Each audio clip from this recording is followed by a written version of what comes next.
But this is crazy. That's crazy because they don't really F with each other now. Yes, funnily enough, it would turn out that Rich the Kid's first ever successful label signing was hot off a tip from Lil Uzi Vert himself. But we can't give Uzi all the credit because, to be fair, Dex himself described his decision to sign to Rich as genuine, saying that he truly saw the vision for his future at Rich Forever. Come to Rich Forever and be a boss.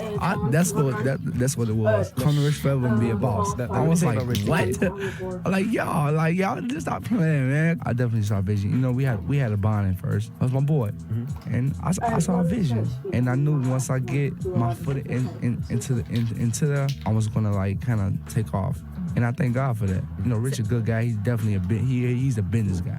And so with Rich's help, Dex truly did become a boss, at least for a while. He dropped the track Pick It Up with A$AP Rocky, going 54 on Billboard and double platinum, following that up with the stone cold banger Japan, hitting 28 on Billboard and going double platinum, and having one of the most lit lo-fi music videos of the last 10 years. Now for the record, I really like Dex, and I don't think he's got enough love lately. So go watch his What I Like music video and show some love to Dex for the gang. The next signee to the roster was Jay Stash in April.